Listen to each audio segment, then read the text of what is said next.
बिस्मिल्लाहिर्रहमानिर्रहीम। अस्सलाम वालेकुम नाजरीन, आप यूट्यूब चैनल देख रहे हैं स्टूडेंट जर्नलिस्ट, मैं हारिस हमायूं।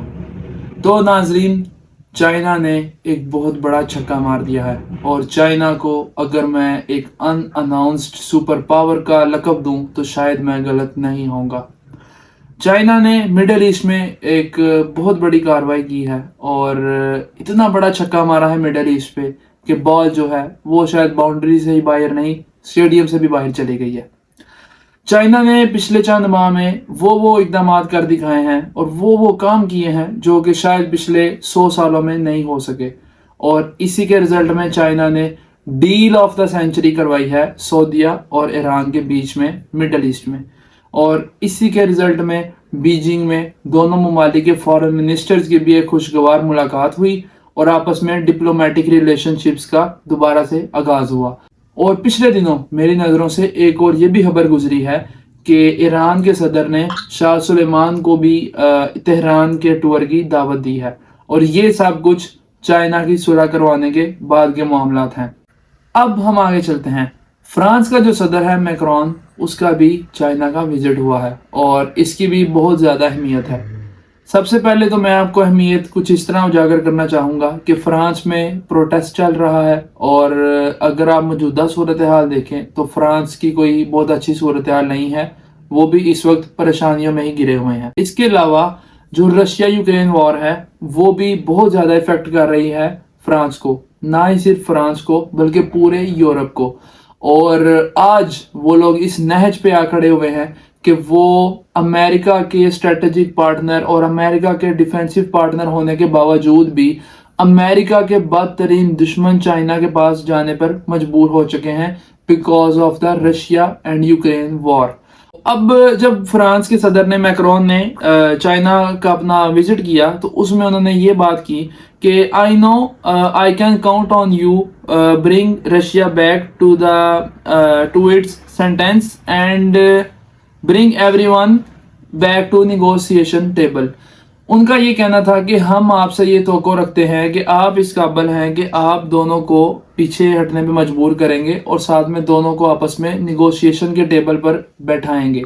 ये बात उन्होंने चाइनीज सदर शी जिनपिंग से क्यों की है? अब उसके पीछे का ये सिनेरियो है कि अमेरिका $400 मिलियन का असला यूक्रेन को भेज रहा है, और जबकि अगर आप as compare to America China पर अगर आप नज़र मारें तो चाइना एक कंस्ट्रक्टिव और पॉजिटिव रोल अदा करता है ममालिक के दरमियान, जैसा कि उसने सऊदी अरब और उसकी ईरान की सुलह करवाई। अब उसी तरह दुनिया चाइना की तरफ देख रही है कि चाइना रशिया और यूक्रेन वॉर में भी अपना रोल प्ले करे। अब उसकी वजह यह है कि पिछले दिनों शी जिनपिंग का भी जब रशिया का दौरा हुआ तो उनकी भी आपस में बहुत ही खुशगवार मुलाकात रही। और अगर आप देखें कि दुनिया रशिया पे सैंक्शंस लगा रही है, रशिया से ट्रेडिंग खत्म कर रही है, और चाइना का क्या मूड है कि बाढ़ में जाओ तुम, बाढ़ में जाए अमेरिका। चाइना रशिया के साथ खड़ा है और चाइना रशिया के साथ अपने स्ट्रेटेजिक ताल्लुकात, अपने डिफेंसिव ताल्लुकात और अपनी ट्रेड भी पहले से बढ़ा रहा है। और अगर मैं कहूँ कि अब इनकी पार्टनरशिप एक अनएक्सपेक्टेड लेवल तक चली गई है तो शायद मैं गलत नहीं कहूँगा। एक और सिनेरियो वो ये है कि ब्रिक्स, आपने ये चीज़ नहीं भूलनी, ये एक समिट है, एक मीटिंग आप लगा लें, इसमें मौजूद China, Russia, India, south Africa और ब्राज़ील, ये 5 मुल्क का ये समिट होता है। यानी अगर मैं आपको आसान लफ्ज़ में समझाऊं तो इन 5 ममालिक की ये एक मीटिंग होती है, और उसमें अब उन्होंने ये फैसला किया है कि हम डॉलर के अलावा बाकी भी हम करेंसीज को चूज़ करेंगे ट्रेडिंग के लिए, खासकर आपस में ट्रेडिंग के लिए। दुनिया अब ये समझ चुकी है कि हमने डॉलर की गुलामी नहीं करनी। ये जो तमाम बैंकिंग सिस्टम है जिसके पीछे डॉलर है, इसकी वजह से अमेरिका को एक अनएक्सपेक्टेड पावर मिली है, और अमेरिका जब चाहे और जिसे चाहे अपने दुश्मनों को सैंक्शंस लगा के तो पूरे मुल्क का ही बेड़ा गर्क कर सकता है और पूरे मुल्क की इकोनॉमी का तहस नहस कर सकता है। लेकिन अब दुनिया जो है बजाय सिंगल सुपर पावर सिनेरियो की तरफ जाए, अब दुनिया multiple sources of the super power की तरफ जा रही है।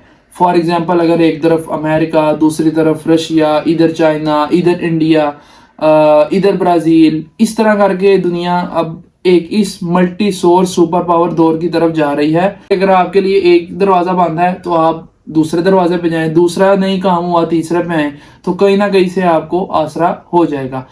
इंडिया जो है, जो यहाँ पे साउथ एशिया में अमेरिका का स्ट्रेटेजिक पार्टनर है और अमेरिका का अलाई है, वो भी इस समिट में शामिल है। और इंडिया ऑलरेडी रशिया के साथ जो है अपनी लोकल करेंसी में भी ट्रेड उनका मुआहदा हुआ है, और इसके अलावा सऊदी अरब और चाइना का भी लोकल करेंसी में ट्रेडिंग का मुआहदा हुआ है। ये सब वो आप कह सकते हैं वो ऐसे फैक्टर्स हैं जो कि हमें ये सोचने पे मजबूर करते हैं कि दुनिया अब डॉलर की गुलामी से निकल रही है, एक आज़ाद फॉरेन पॉलिसी के साथ, एक आज़ाद करेंसी के साथ दुनिया अब आगे बढ़ रही है ट्रेडिंग के लिए भी। तो उम्मीद करते हैं कि आपको ये वीडियो पसंद आएगी, और आप कमेंट सेक्शन में हमें ज़रूर कमेंट भी करें, और इसके अलावा आप हमें रिकमेंडेशन भी दें कि आपको कौन से टॉपिक्स पसंद हैं जिन पर हम आपको डिटेल वीडियो बाकायदा रिसर्च वर्क के साथ और जेपीजी इमेजेस के साथ हम बना के देंगे, और उनके ऊपर ख़ास तौर पे अपने टिपिकल मीडिया पे उस तरह कवरेज नहीं होती, तो हम आपको उन टॉपिक्स पे अपने इस जर्नलिस्ट चैनल पे ज़रूर अपडेट करेंगे। तो अब तक के लिए इतना ही। अपना और अपने इस चैनल का ख्याल रखें। अल्लाह निगहबान। पाकिस्तान जिंदाबाद।